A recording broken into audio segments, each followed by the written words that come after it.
My name is Sharad Sharma. मैं आज आपको क्लास 10 के साइंस का लाइफ प्रोसेस चैप्टर समझाऊंगा। इस चैप्टर से हमेशा एग्जाम में 2 से 4 क्वेश्चन बनते ही बनते हैं और बहुत इंपॉर्टेंट चैप्टर है। और इसके अलावा जो कॉम्पिटिटिव एग्जाम होते हैं उसमें भी क्वेश्चन इसी चैप्टर से क्वेश्चन आते हैं। इसका नाम है लाइफ प्रोसेस। अब सबसे पहले लाइफ प्रोसेस में हम क्या पढ़ेंगे कि हम कैसे डिफ़ाइन करेंगे कोई चीज़ कि सजीव है या निर्जीव है, उसमें जान है कि नहीं है। उसके लिए क्या करेंगे हम इस डेफिनेशन में देखते हैं criteria to decide whether something is alive, कोई जीवित है कि नहीं है। सबसे पहला क्राइटेरिया है यहाँ पे कि वो उस चीज़ का क्या होना चाहिए, मूवमेंट होना चाहिए। क्यों, मतलब बिना एक्सटर्नल फोर्स के उसमें मूवमेंट होना चाहिए, वो खुद से ही मूवमेंट करना चाहिए। जैसे यहाँ पे देखो, बर्ड देखो, फिश देखो, है ना, तो ये सब खुद से मूवमेंट करते हैं, ठीक है ना। एक तो पहचान ये है। दूसरा क्या है कि गैसियस एक्सचेंज होना चाहिए, है ना। जैसे O2 लेना, CO2 छोड़ना, ये सारे गैसियस एक्सचेंज है, ये डिसाइड करता है। और इसके बाद क्या है, तीसरा पॉइंट क्या है, पहला क्या है यहाँ पे मूवमेंट, है ना। मूवमेंट के बाद क्या आएगा तुम्हारा, गैसियस एक्सचेंज। और तीसरा आएगा यहाँ पे। अब यहाँ पे क्या है कि मूवमेंट में 2 पार्ट हैं। मूवमेंट में क्या है, एक तो मूवमेंट होगा तुम्हारा विजुअल मूवमेंट, जो हमें दिखाई दे सके, जैसे कि किसी ऐसे यहाँ पे पक्षी वगैरह, इंसान, ये सारी चीज़ें, है ना। और दूसरा होता है जो हमें दिखाई नहीं दे, है ना, विजुअल ना हो, जैसे कि मॉलिकुलर मूवमेंट बेटा होते हैं टिश्यूज़ में, सेल में, जो कि हमें बिना माइक्रोस्कोप से दिखाई नहीं देते हैं, ठीक है ना। अब अगली स्लाइड में हम पढ़ते हैं कि लाइफ प्रोसेस होता क्या है। देखो डेफिनेशन के साथ, life process is the basic process in living organism which are necessary to maintain their life. The basic life process are nutrition होना चाहिए, क्या क्या होते हैं, रेस्पिरेशन होना चाहिए, ट्रांसपोर्टेशन होना चाहिए एंड एक्सक्रीशन होना चाहिए, ठीक है ना। न्यूट्रिशन में बेटा हम क्या करेंगे, न्यूट्रिशन का मतलब हम जो खाना खाते हैं वो हमारी बॉडी में डाइजेस्ट होता है, डाइजेस्ट होने के बाद एब्जॉर्प्शन होता है, उसके बाद उससे हमें एनर्जी मिलती है। मतलब जो खाना हमने खाया उससे हमें जो एनर्जी मिलेगी, उसी को यहाँ पे जब process taking food by an organism, utilization of by body, उस खाने को बॉडी यूटिलाइज करे। मैंने जो खाना खाया है आज, उसको जो यूटिलाइज करेगा बॉडी, उसको न्यूट्रिशन कहते हैं, ठीक है ना।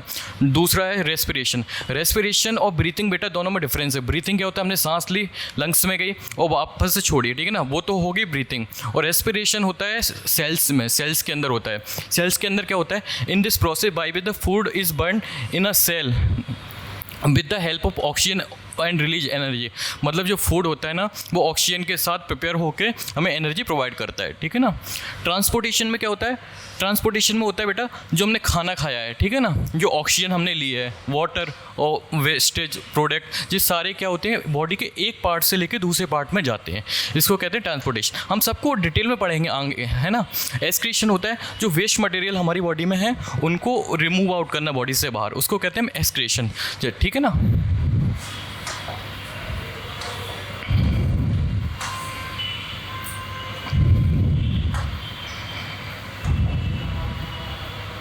हाँ, न्यूट्रिशन के बारे में पढ़ेंगे। हमने फर्स्ट पॉइंट पढ़ा था न्यूट्रिशन, अब उसके बारे में डिटेल में पढ़ेंगे। Nutrition is the process by taking food by an organism and the utilization by the body. क्या है, किसी ऑर्गेनिज्म ने खाना लिया, अब उसका यूटिलाइजेशन हो रहा है, और यूटिलाइजेशन के बाद क्या हो रहा है, यूटिलाइज करके क्या हो रहा है, हमारी ग्रोथ हो रही है बॉडी की, और हमारे जो बॉडी के डैमेज पार्ट हैं वो रिपेयर हो रहे हैं और हमारी बॉडी बन रही है, ठीक है ना, ये सारी चीज़ें। दूसरा पॉइंट है, life on earth depend on the carbon based molecule. हमारी पृथ्वी पे जो लाइफ डिपेंड है वो कार्बन बेस्ड मॉलिक्यूल पे, and the most of the food are also carbon based molecule. और बहुत सारे ही फूड कार्बन बेस्ड मॉलिक्यूल पे होते हैं। The outside raw material use by living organism, जो लिविंग ऑर्गेनिज्म आउटसाइड के जो आउटसाइड मटेरियल लेते हैं उसको वो होता है फूड मटेरियल और एयर, ये सारे आउटसाइड से लिए जाते हैं, ठीक है ना। अब मोड ऑफ न्यूट्रिशन क्या होता है, there are 3 type of mode of nutrition होता है। फर्स्ट है ऑटोट्रॉपिक, सेकंड है हेट्रोट्रॉपिक और थर्ड है, अब हेट्रोट्रॉपिक के ही सब डिवीज़न है। ऑटोट्रॉपिक में क्या होता है बेटा, इन दिस न्यूट्रिशन कि प्लांट अपना, इसमें ऐसा समझ लो आप डायरेक्टली पेड़ पौधे अपना खाना खुद बनाते हैं, किसके हेल्प से, सनलाइट की हेल्प से, ठीक है ना। यहाँ पे आप देखो क्या, in this nutrition by organism prepare their on food from simple inorganic substance by लेकिन कार्बन डाइऑक्साइड और वाटर इन दोनों से मिलके खाना बनाते हैं, किसकी प्रेजेंस में? सनलाइट और क्लोरोफिल की प्रेजेंस में। किस की प्रेजेंस में? देखो, कार्बन डाइऑक्साइड और क्या है? वाटर, CO2 प्लस वाटर, इन दोनों से मिलके खाना बनाते हैं, किसकी प्रेजेंस में? सनलाइट और क्लोरोफिल की प्रेजेंस में, ठीक है ना। जैसे कि ऑल ग्रीन प्लांट, इसका एग्जांपल है ग्रीन प्लांट आ जाएंगे। अगर हम ऑटोट्रॉपिक की बात करें तो सारे ट्रीज वगैरह हैं सब ऑटोट्रॉपिक में आ जाएंगे, ठीक है ना, ग्रास ट्रीज वगैरह। अब दूसरा इसका अपोजिट है हेट्रोट्रॉपिक।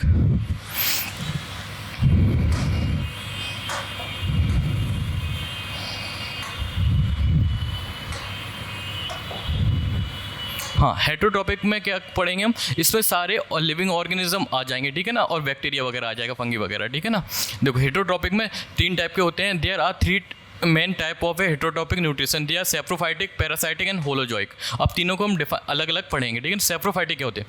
सेप्रोफाइटिक बेटा होते हैं जब कोई जानवर मर जाता है या कोई डेड बॉडी मर जाती है तो उसके ऊपर जो बैक्टीरिया फंगस वगैरह लगने लगते हैं उससे वो खाना लेते हैं, ठीक है ना। डेड एंड डिके ऑर्गेनिज्म या बॉडी से खाना प्रोवाइड करते हैं, लेते हैं। कौन लेता है? यहाँ पे मशरूम, जैसे मशरूम हुई, ऐसे कोई मर गया यहाँ पे, ठीक है ना, उसकी बॉडी डिकम्पोज होनी चालू की है, तो ये सारे अपना न्यूट्रिशन कहाँ से लेंगे? इस बॉडी से लेंगे, ठीक है ना। जैसे मशरूम हो गया, ईस्ट हो गया, है ना, और सम बैक्टीरिया इसमें आ जाएंगे, ठीक है ना। पैरासाइट में क्या हो जाएंगे? पैरासाइट में कि कोई एक लिविंग ऑर्गेनिज्म है, उसको जो यहाँ पे ऑर्गेनिज्म होंगे दूसरे ऑर्गेनिज्म, वो होस्ट बना लेंगे। होस्ट बनाने का मतलब उससे खाना लेंगे, ठीक है, उसको किल नहीं करेंगे। इसमें क्या है? उसको मर गया है, उसके बाद उससे न्यूट्रिशन ले रहे हैं। यहाँ पे क्या है? उसको किल नहीं करेंगे और उससे न्यूट्रिशन लेंगे। जैसे कि इन दिस न्यूट्रिशन बाय जो organism gate their food from living organism, host बना के लिया, ठीक है, विदाउट किलिंग देम। जैसे इसमें क्या आ जाएगा? कॉस्केटा। हमने अमरवेल देखी, यहाँ पे अमरवेल क्या होती है बेटा? कि सारे पेड़ों के ऊपर चढ़ के और उसकी जो न्यूट्रिशन मिलते हैं उसको खुद ले लेती है, और कुछ टाइम बाद जो पेड़ होता है ना वो अपने आप डिकम्पोज होना चालू कर देता है और ख़राब हो जाता है, ठीक है ना। अमरवेल, इसमें ये सब चीज़ें आ गई, ठीक है ना। जैसे राउंड वॉर्म आ गया, ठीक है ना, टैप वॉर्म आ गया, प्लास्मोडियम आ गया, ये सब इसी के एग्जाम्पल है, ठीक है ना। और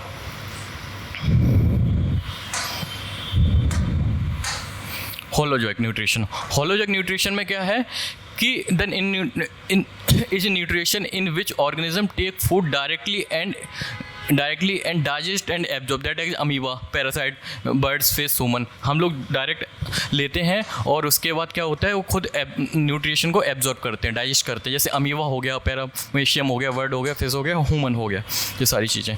अब यहाँ पे पढ़ेंगे हम न्यूट्रिशन इन प्लांट में न्यूट्रिशन कैसे होता है। देखो, प्लांट में न्यूट्रिशन की एक प्रोसेस है, उसको हम कहते हैं फोटोसिंथेसिस। हाँ, अब फोटोसिंथेसिस होता क्या है? Photosynthesis is a process by which the plant prepare their food by the using CO2, क्या लेते हैं? CO2 और वाटर, किसकी प्रेजेंस में? सनलाइट और क्लोरोफिल की प्रेजेंस में। क्या करते हैं? पेड़ पौधे CO2 प्लस वाटर लेते हैं, किसकी प्रेजेंस में? सनलाइट और वाटर की प्रेजेंस में, ठीक है ना, इन दोनों की प्रेजेंस में, और जिससे खाना बनाते हैं। Their food prepare is carbohydrate which is store in a form of A starch के फॉर्म में वो स्टोर होता है बॉडी में, उनके पेड़ पौधों में, और oxygen is release in this process, oxygen release हो जाती है। जैसे हम यहाँ पे समझते हैं, जैसे ये क्या हो गया? कार्बन डाइऑक्साइड हो गया, ठीक है ना, जो हो गया H2 हो गया, ठीक है ना। यहाँ पे अब किसके प्रेजेंट में? सनलाइट और क्लोरोफिल की प्रेजेंस में खाना बना रहे हैं, तो क्या बनेगा? C6H12O6, ये किसका फार्मूला होगा? ग्लूकोज का फार्मूला हो गया, ठीक है ना। ये ग्लूकोज मिल गया पेड़ पौधों को, और यहाँ पे 6H2O और O2 रिलीज़ हो गई गैस, ठीक है ना, ये दोनों बन गए। अब इसकी बैलेंसिंग मैं बता दे रहा हूँ आपको, तो 6-2 कितने हो गए? 6 कितने हो गए? 12 हो गए, तो C6 और H12O6 ये बन गए तुम्हारा। और H कितने? H12 है यहाँ पे, 24 हैं, तो 12H यहाँ पे हो गए, और O बचा है 6O यहाँ पे हो गया, ठीक है ना, और 6 CO2 बच गया, ठीक है ना। अब प्रोसेस ऑफ फोटोसिंथेसिस कैसे होती है, इसको हम पढ़ते हैं। देखो, process photosynthesis take place in the 3 main steps. There are absorption of light energy by chlorophyll. Light energy किसने ली? क्लोरोफिल ने ली, ठीक है ना। उसके बाद क्या हो गया? Conservation of A light energy conserve किस में हो गई? केमिकल एनर्जी में। मतलब जो सन की एनर्जी, लाइट सोलर एनर्जी निकली है ना, वो केमिकल एनर्जी में कंजर्व हो गई, and splitting up to the water molecules, और वाटर मॉलिक्यूल्स में टूट गई इन हाइड्रोजन और ऑक्सीजन के साथ, इनटू किस में? हाइड्रोजन और ऑक्सीजन में, वाटर। और reduction of a carbon dioxide by hydrogen to form carbohydrate, किसका रिडक्शन हो जाएगा? CO2 का, किसके द्वारा? हाइड्रोजन के द्वारा, और क्या बन जाएगा तुम्हारा? कार्बोहाइड्रेट बन जाएगा।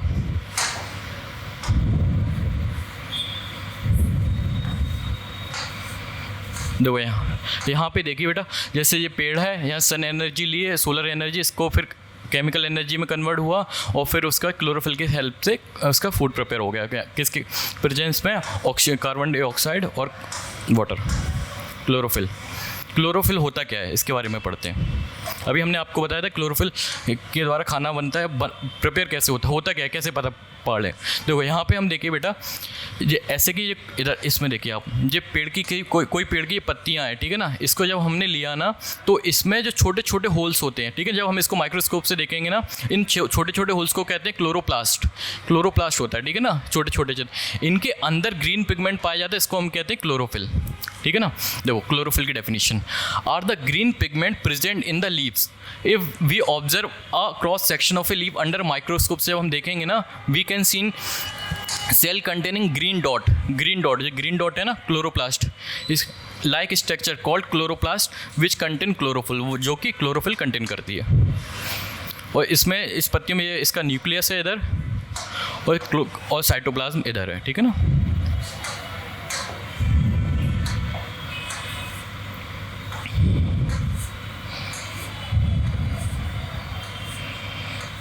ये सारे उसी के फॉर्मूले वो है diagram.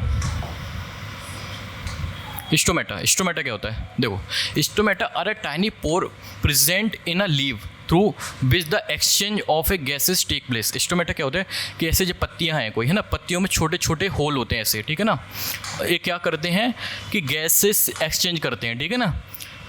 Each stoma has a pair of a guard cell, इनमें गार्ड सेल होती है। ऐसे इसको एक को यहाँ पे पिक करेंगे हम, तो यहाँ पे देखें, यहाँ पे क्या होता है, ये होल है, इनके आसपास ये गार्ड सेल हैं। देखो गार्ड सेल किधर है? ये आपस में गार्ड सेल है, इससे कवर होता है। Which control the opening and closing of stomata pore, जो क्या करता है, इसका ओपनिंग और क्लोजिंग को क्या करता है, कंट्रोल करता है।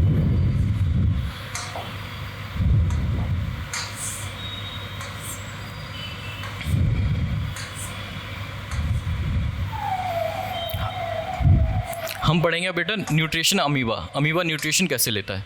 देखो अमीबा सबसे पहले होता क्या है, अमीबा एक यूनिसेलुलर ऑर्गेनिज्म है, मतलब एक सिंगल सेल से बना है, ठीक है ना, यूनिसेलुलर। और ह्यूमन क्या है, मल्टीसेलुलर, ठीक है ना। It takes in food by forming finger like projection called pseudopodia. क्या है, देखिए यहाँ पे बेटा, देखिए ऐसे अमीबा है, इसमें ये फिंगर लाइक स्ट्रक्चर देख रहे हो आप, इसको कहते हैं सुडोपोडिया, ठीक है ना।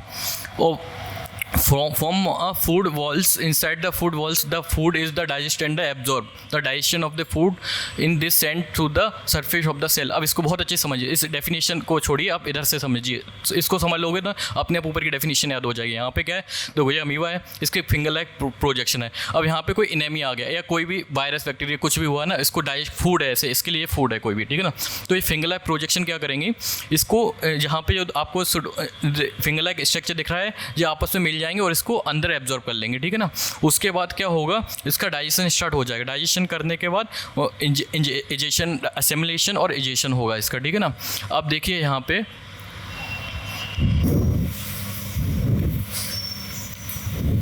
फूड पार्टिकल, ठीक है ना। अब इसमें भी अंदर क्या होगा, वैक्यूल्स क्या होता है, यहाँ पे वैक्यूल्स देखिए, वैक्यूल क्या एम्प्टी प्लेस होता है, एक स्पेस होता है या कैविटी बोल सकते हैं उसको। कैविटी ही उसको मतलब कैविटी का रूप बना लेगा और उसको खाने को अंदर ले लेगा, ठीक है ना। यहाँ से नॉर्मल चला है, उसके बाद इस कैविटी बना लिया, वैक्यूल्स बना लिया, उसको खाने को अंदर लिया है और उसको फिर असिमिलेशन और डाइजेशन करने लगा है, ठीक है ना।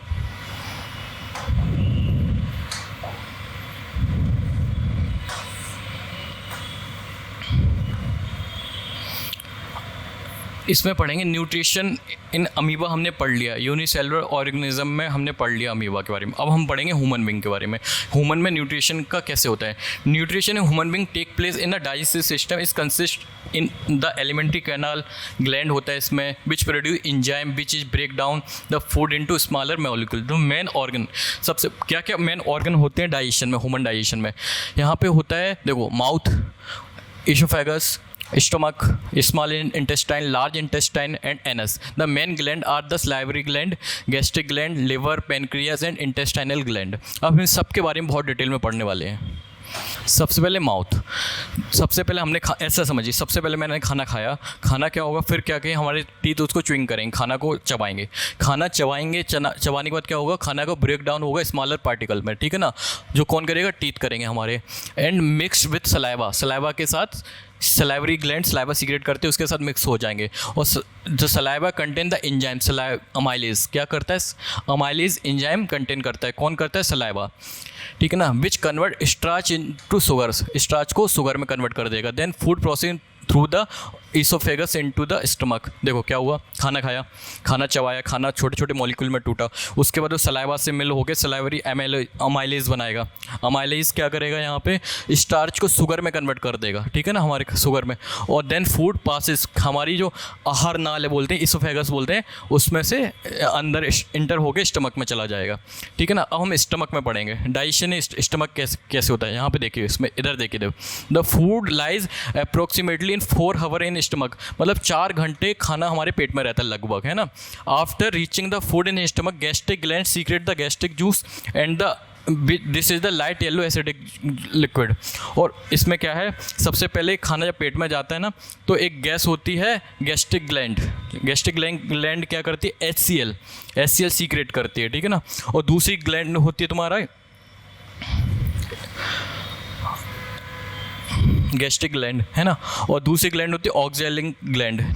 देखिए यहाँ पे पहला पॉइंट देखिए, आपको दिखाई दे रहा है, विजुअल है, देखो, after reaching the food in the stomach gastric gland secret the gastric juice, gastric gland क्या करती है, गैस्ट्रिक जूस सीक्रेट करती है, ठीक है ना। सॉरी मैंने पहले गलत बता दिया, gastric gland gastric juice secrete करती है, और HCl करती है oxyntic gland cell, oxyntic cell क्या होती है, वो सीक्रेट करती है, ठीक है ना। उसका bacteria coming out the from acceleration दो सीक्रेट इंजाइन दो hydrochloric acid make the food ACD by the amylase reaction in the saliva. अब इसमें क्या होगा, नॉर्मल इसको ऐसे समझिए, खाना गया, सबसे गैस्ट्रिक ग्लैंड ने गैस्ट्रिक जूस सीक्रेट किया, ठीक है ना, ऑक्जेंटिक सेल ने क्या किया, तुम्हारा HCl सीक्रेट किया, ठीक है ना। और उसके बाद एक म्यूकस भी पाया जाता है, वो क्या करता है, जो HCl की जो कंसनट्रेशन होती है, उसे एसिडिफिकेशन होता है, वो हमारे मतलब जो स्टमक होता है उसकी वॉल को इफेक्ट ना करे, ठीक है ना। अब हम पढ़ेंगे, देखो क्या क्या पढ़ लिया। सबसे पहले यहाँ से हमने खाना खाया, खाना खाने के बाद हमारे खाने में क्या क्या प्रोसेस है, माउथ में क्या प्रोसेस है, सलाइवा सीक्रेशन हुआ, उसके बाद खाना हमारा क्या है, स्टमक में गया, स्टमक में क्या हुआ, गैस्ट्रिक जूस आ गया और HCl आ गया, ये दोनों ने खाने को डाइजेस्ट किया और एसिडिक बना दिया इस खाने को। उसके बाद अब खाना कहाँ जाएगा हमारा, अब लार्ज इंटेस्टाइन में जाएगा। लार्ज इंटेस्टाइन में क्या क्या प्रोसेस होगी खाने का, कैसे कैसे डाइजेशन होगा, उसके बारे में हम पढ़ेंगे। अब लार्ज इंटेस्टाइन में क्या होगा, सबसे पहले लार्ज इंटेस्टाइन का सबसे पहला जो पार्ट होता है इसको कहते हैं ड्यूडेनम। ड्यूडेनम में खाने का क्या क्या होगा, देखो ड्यूडेनम में जैसे ही खाना जाएगा तो लिवर से जो बाइल जूस सीक्रेट हो रहा है, ठीक है ना, वो आ जाएगा, उसमें मिल जाएगा, ठीक है ना। और पेनक्रियाटिक जूस आएगा, वो भी उसमें मिल जाएगा, ठीक है ना। वो खाने को डाइजेशन और एल्कलाइन बना देगा, मतलब बेस फॉर्म में खाने को बना देंगे। उसके बाद क्या होगा, as soon as the food reaches to the duodenum, bile juice from the liver combined with it, bile juice it is the alkaline, मतलब मैंने कहा बेस फॉर्म में बना दिया। स्टमक में क्या था, एसिडिक था, अब duodenum में क्या हो गया, वो बेसिक फॉर्म में हो गया, बेस फॉर्म में हो गया, ठीक है ना। It turn to acidic medium into food into alkaline, alkaline मतलब बेस फॉर्म में, ठीक है ना। Hence pancreatic juice and pancreas combined with food and contain 3 type of enzyme। Pancreatic juice कौन से 3 टाइप के एंजाइम कंटेन करते हैं, ट्रिप्सिन, अमाइलेज और लाइपेज। अब ट्रिप्सिन का काम क्या होता है, ट्रिप्सिन क्या करता है, कन्वर्ट प्रोटीन को पेप्टोन में कन्वर्ट कर देता है, ठीक है ना, और पॉलीपेप्टाइड को अमीनो एसिड में कन्वर्ट कर देता है, ठीक है ना। और अमाइलेज क्या करता है, अमाइलेज स्टार्च को सॉल्युबल शुगर में कन्वर्ट करता है, और लाइपेज करता है तुम्हारा इमल्सिफाइड फैट को ग्लाइसरोल में और फैटी एसिड में। जिन तीनों के बस आपको ऐसे TAL आगे का T और AL ऐसे याद करना है, और बस इसमें क्या करना है, तीनों के नाम याद करके क्या क्या सीक्रेट करते हैं, क्या क्या रिलीज़ करते हैं, वो सब लिखना है बस यहाँ पे।